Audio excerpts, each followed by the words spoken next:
Yo, did they actually do it? Oh, snap, bro. These fools actually did it. Oh, man, okay. So, what's up, guys? It's your boy Tacho here. And we're back for some more Fire Emblem Heroes. So, we got this double special heroes banner today, and I was not expecting Pirate Tibarn to be color sharing with Ninja Lin on this one. I thought they were going to do us dirty and have Tibarn color sharing with Zane, actually, because Lin was the free unit that we all got from the Hero Rises event, and then she was also on that Hero Rises banner. So I didn't think they were going to bring her back on this one this early. I thought they were going to put Zane on here instead, and then have him cuck Tibarn with his terrible fodder, and then try to stop us from pulling for Dive Bomb. But yo, they actually did it. They actually brought Tibarn back and made him color share with somebody good. So let's go ahead and talk about this banner. We're going to talk about every color. I'm going to give you guys my impressions on whether or not it's a good idea to summon on this banner, and whether or not you want to snipe on any particular colors here. And then I'm also going to give you guys some advice on what you may want to save your orbs for coming up. So we're going to start things off by taking a look at this red pool here. So on red, we have the Pirate Brigid and the Ninja Zihark. So we're going to start things off with Pirate Brigid. So she's got the Helm Bow, a very good inheritable bow, one of the most offensive bows in the game.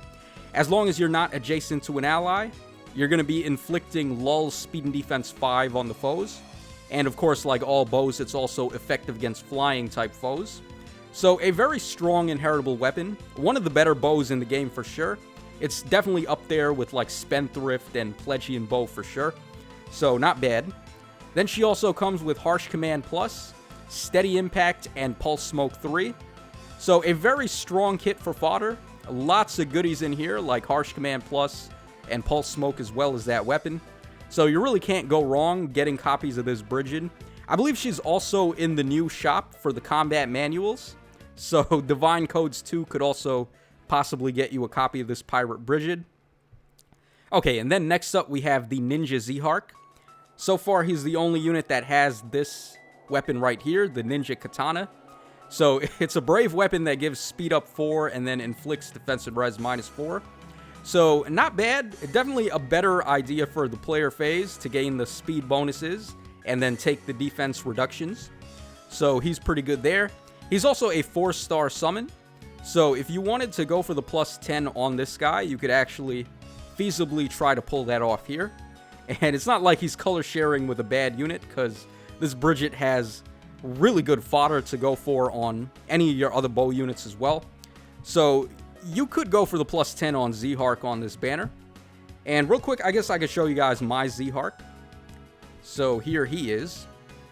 Alright, so Zihark at +10, this is what he could possibly look like. He's a very good unit overall, like his stat line is very solid. You could run him offensively or defensively, it really doesn't matter. I typically run this guy in arena mode because he does score in the 180 BST bin. So he is pretty good for scoring, and his speed really allows him to do well in that mode. You could also run him in Aether Raids as well if you wanted. So possible options are damage reduction and distant counter. Or you could also go like Odd Tempest, the Ninja Weapon, Flashing Blade 4, and then I don't know what you'd give him in the B slot. Maybe lull, speed, and defense for more damage. So there's a lot of ways to play this guy. He is very solid. And if you do want to go for the +10 on him, it is not a bad idea to do so. Okay, so that covers us for red. I don't think red is a bad idea at all. Okay, then we have blue. So we have the Harmonized Tiki and Nini combo here. So Tiki and Ninian, they are a Harmonized hero, so they will help your score in resonant battles, assuming it is their season for either Fire Emblem 7 or Fire Emblem 1 or 3. So if you care about that, I guess that matters. I don't really think too many people care about resonant battles, because the rewards just aren't really that great. But they are not bad for that mode. Their Harmonized skill is also very good in that mode, because it's going to grant another action to any allies within 2 spaces, or the ally within 2 spaces that has the highest HP, assuming that they are from the same game as this unit. So again, if they're from Fire Emblem 7 or 1 or 3, they're going to get another action, which is definitely a good thing to be granting somebody. Passive dancing is nice. And the way people like to play this unit is by pairing them up with the Ninja Lin herself, because her duo skill already grants her another action. And then you combine that with this harmonic skill, and then all of a sudden Lin is moving 3 spaces in a turn, or taking 3 actions in a turn, which is just ludicrous. So that is one combo you could run this Tiki with. But also in Resonant Battles, it's just really good to have that extra action and go at the thieves a lot faster. Also, they grant Resonant Blades, so attack and speed up 4. That's not really the biggest deal. It is a nice bonus, but really the main thing you take out of that is the dance effect. And then they have Frostfire Breath. This weapon here, it's effective against dragons.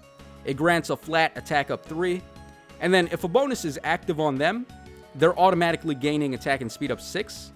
And then also, it's going to grant a bonus to their attack equal to the total bonuses on defense and res times 50%. And then their weapon also has adaptive damage. So a very powerful player phase tool right here. It's like half of a Blade Tome almost, but a little bit more. So they're gaining bonuses to attack based on the total bonuses on 2 of their stats. So unlike the Blade Tome, it's not doing all 4. But then they're also gaining a 50% bonus to the combination of those 2 stats. And what makes it really cool is that they already come with everyone. So this grants defense and res up 5. Put that together, it's defense and res up 10. And then you do the 50% bonus from their weapon. So it's plus 15 to their attack. Pretty crazy. And they're going to be hitting really hard. So a very nice offensive tool. They also have attack and speed push 4 and aerobatics for fodder. So they are a good unit to summon. Rally up speed as well. Can't forget about that. So if you wanted to get a 400 SP assist on someone, that's also nice. So there's really nothing bad about summoning this unit. They are a very good choice to pull for. But unfortunately, they are color sharing with this guy here. So we have the Dancing Quan. And I would argue this guy is really not all that good. He comes with the Courtly Bow, which is inheritable, but it's not even close to what the Helm Bow is. At the start of combat, it's going to grant attack and defense up 5 to him if his HP is above or equal to 50%. And also, if the foes can make a follow-up attack, it's going to give him 50% damage reduction on that first attack. So he gets damage reduction, and he gets attack and defense, but I don't know. I'm not really a fan of this type of weapon. I remember when I saw that trailer as well for this dancing banner, I wasn't really enamored with these weapons at all. He also has attack and defense bond 4, flower formation 3, and joint hone defense. So if you wanted to pull him for the score fodder, then maybe that's not a bad idea. Joint hone defense is just a good filler skill to put on arena units for scoring. And attack and defense bond 4, I guess is okay, but it's not as good as Unity, right? So I don't think you would want to go for that. But one interesting thing about this guy is that his defense is actually pretty solid. So if you wanted to run him as a high defense dancer in Aether Raid's defense, he could possibly avoid getting hit by Milla's isolation. But I wouldn't really recommend using this guy for that, because the Dancing Eldigan was free to play, and he definitely gets the job done good enough.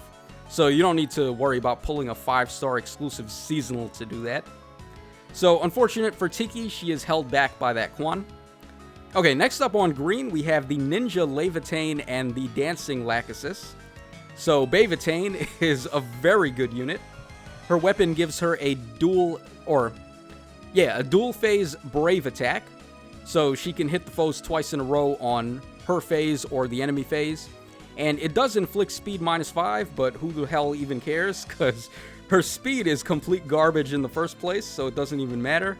And then on top of that, also it has a Blade Tome effect. Well, I guess half of a Blade Tome effect, because she's getting bonus to attack equal to half of her total bonuses on all stats. Yeah, so half of a Blade Tome when you're hitting the foes twice in a row with a brave weapon is just pretty outrageous.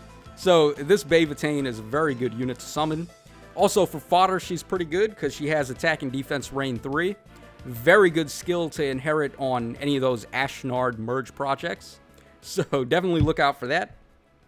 But otherwise, playing her as a Vantage tank, just sweeping pretty much all the enemies is going to be the way to go.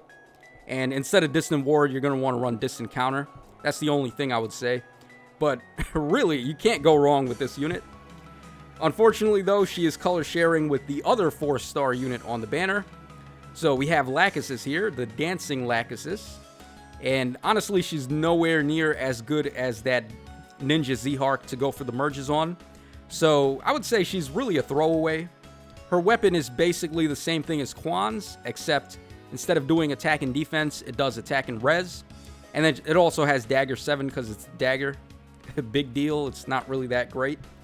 And she has defense cantrip and air orders for fodder. But air orders became a sacred seal not so long ago. So that really devalues this Lachesis' value as fodder. So I would say stay away from her. If you want to snipe green to try and get Laevatein, then it's not a bad idea, but it's going to be very annoying to be pulling this unit as pity breakers in the process. So just be aware of that. And then finally, we come to the main event. We have Colorless with Tibarn and Ninja Lin, which is just insane that they actually did this. Like I said at the start, I thought it was going to be Zane and Tibarn, but it looks like they proved me wrong. So this banner, it has the 6% rates, and it has no pity breakers at all. So there is no chance you're going to pull anything but a 5-star focus unit here. So you could look at that as being better rates than the actual Hero Rises banner that also had Lin on it. So if you're going to snipe Colorless to try and get the +10 on Lin or Tibarn, this is actually going to be the banner to do it. So that's already very good. But then this guy comes with Dive Bomb 3. Pretty much the best skill in the game for any melee flyer to have. So if they have a brave weapon, units come to mind like Cordelia or also Elincia, and then the young Minerva as well. Like any of those units that have a brave weapon or are just really good at player phasing are going to appreciate Dive Bomb. It's essentially desperation on crack, because it gives you the instant double attack regardless of being below any HP threshold. You just got to be above. So essentially it's going to be ready from the start of the fight, which is very good. And this Tibarn is the only unit in the game that comes with Dive Bomb. So if you want to try to pick that up, you better go for it right now while he's color sharing with someone who is not a throwaway. And then he also has Heavy Blade 4 on top of that. Like, this is some pretty stacked fodder here, because you could essentially get both of those skills in one shot.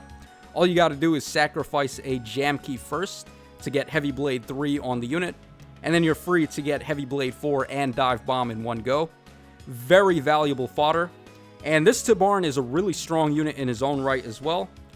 His weapon has -1 special trigger, so that's good for Gale Force. It also has attack up 5 to him and attack -5 to the foe, so that's really good for Heavy Blade. And he gets a guaranteed follow-up if he's not adjacent, so that's really good for Dive Bomb. His kit is like as good as it gets, pretty much. Or you could just fodder him off. Really, you can't go wrong with this Tibarn. And finally, of course, we have Ninja Lin.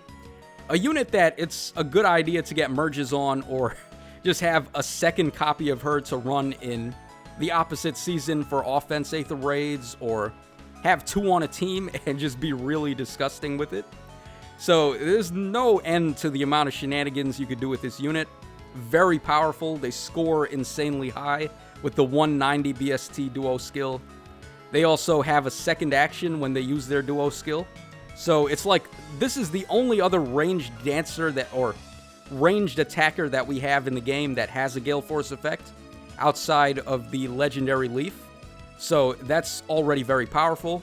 Swift Sparrow 3 and Speed and Defense Rain 3, really, really good fodder. So, I mean, if you're going to summon on this banner, Colorless is the way to go. There's just no ifs, ands, or buts about it. I think red could be valuable as well if you want to try to +10 Zihark, but that's going to be up to you. I would say just be cautious of blue and green, because even though they have a really good unit on them, they also both have a stinker on them. So be cautious about that. And do you want to summon on this banner right now? I would say it's probably best to hold off for a couple of days, because we are going to get the next seasonal banner on the 19th, if I'm not mistaken. So we're probably going to get the trailer for that banner on either the 17th or the 18th. So keep your eyes peeled for that. We don't really know what the seasonal units are going to be just yet. So for all we know, they could end up being crazy and have insane skills that you may want to try to pick up. Or your favorite unit is on the banner and you want to pick them up. So just hold on to your orbs for a couple of days. Don't summon on this banner right this minute if you want to summon on it. I would say wait for that hero, or wait for that seasonal banner and see what's on it first before deciding where to dump your orbs. So that's all for today's video, guys. This is your boy Tacho signing out. Hope you guys enjoyed the coverage on the Double Special Heroes banner, and I will catch y'all again on the flip side.